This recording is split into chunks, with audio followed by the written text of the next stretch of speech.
Tudo bom, pessoal? Mais uma vez, professor Washington Cândido Neto, por meio do curso Exatas, vem trazer dicas quentíssimas sobre a parte de geografia, especificamente a geopolítica aplicada à prova da UNB. Tudo bem? A ideia do professor Washington Cândido Neto é trazer para vocês algumas características ligadas ao que, pessoal? Olha esse fenômeno, geopolítica da globalização. Esta globalização que, como nós entendemos hoje, a partir de 1991, tudo bem? Ou seja, a mundialização do capitalismo. O termo globalização ele é muito utilizado pela escola americana. A escola francesa já adota mesmo o termo mundialização, tá, do capitalismo. Enfim, para a sua prova, trabalhe com essas palavras sendo sinônimos, ok? E eu, professor Washington Cândido Neto, trago para vocês essas características de globalização a partir de 1991.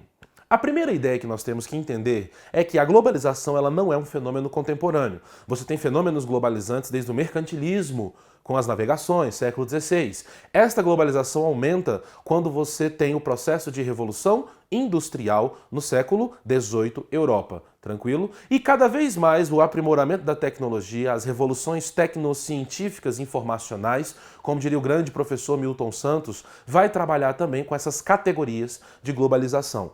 Então o termo globalização, ele é, no mínimo, de uma forma bem simplista, o significado de interdependência econômica. Mas como é que funciona isso, né? Como é que os países vão depender um do outro economicamente? Ora, os países desenvolvidos dependem do mundo menos desenvolvido no fornecimento de recursos naturais, de matéria-prima. Já os países menos desenvolvidos dependem desse comércio dos países desenvolvidos. Muito bem, só que o foco de hoje, pessoal, é trabalhar especificamente essa globalização a partir dos anos 90, tranquilo? Então vem comigo aqui rapidinho, olha essa imagem. O que eu vejo aqui? Fluxo de informação entre pessoas. Estas informações, gerada por uma gama de virtualidade do espaço geográfico, ou seja, internet. Então hoje eu tenho um volume gigante de informações que nós temos que digerir isso.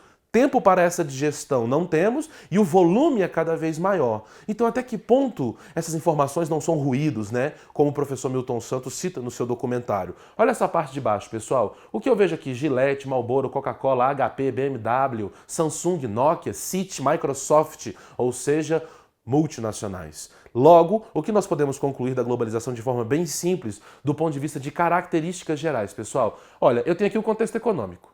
O contexto econômico que eu acabei de citar é a interdependência econômica. Legal? Tópico 2, pessoal, contexto social. Quando eu penso em globalização, sociedade, eu automaticamente penso em cultura. Então eu percebo que do ponto de vista social, eu tenho uma massificação cultural. Tranquilo? Então essas especificidades culturais, elas vêm sendo massificadas. Pelo quê? Pela cultura de massa. Pensa na comida globalizada. Qual que é? A roupa globalizada, a música globalizada, o jeito de vida de se viver globalizado. Qual que predomina no mundo?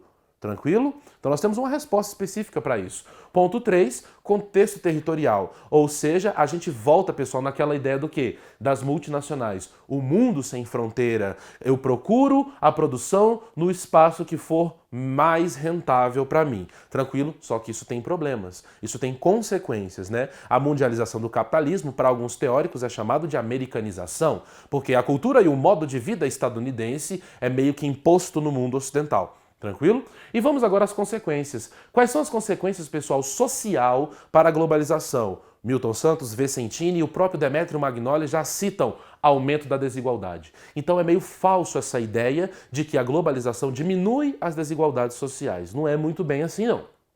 Do ponto de vista econômico, eu tenho uma dependência maior ainda. Os países menos desenvolvidos vão depender mais dos países desenvolvidos. Por que eu percebo isso? Formação de bloco econômico, relações comerciais, aonde o mundo desenvolvido impõe os preços para o mundo que é menos desenvolvido. Tranquilo? Não vamos tomar como exemplo específico a China, porque lá é um estado que tem um comportamento um pouco híbrido, aonde mantém o socialismo e prioriza características para que o capitalismo financeiro importar se faça presente naquele território. E, do ponto de vista de políticas, o que nós podemos entender? Também uma política de austeridade, uma política competitiva, um neoliberalismo para um mundo menos desenvolvido, ou como alguns teóricos mais rígidos gostam de chamar de liberalismo clássico, né? E um mundo onde o Estado começa a cuidar das pessoas de forma mais intensa, mas para o mundo desenvolvido. Isso pode gerar crise,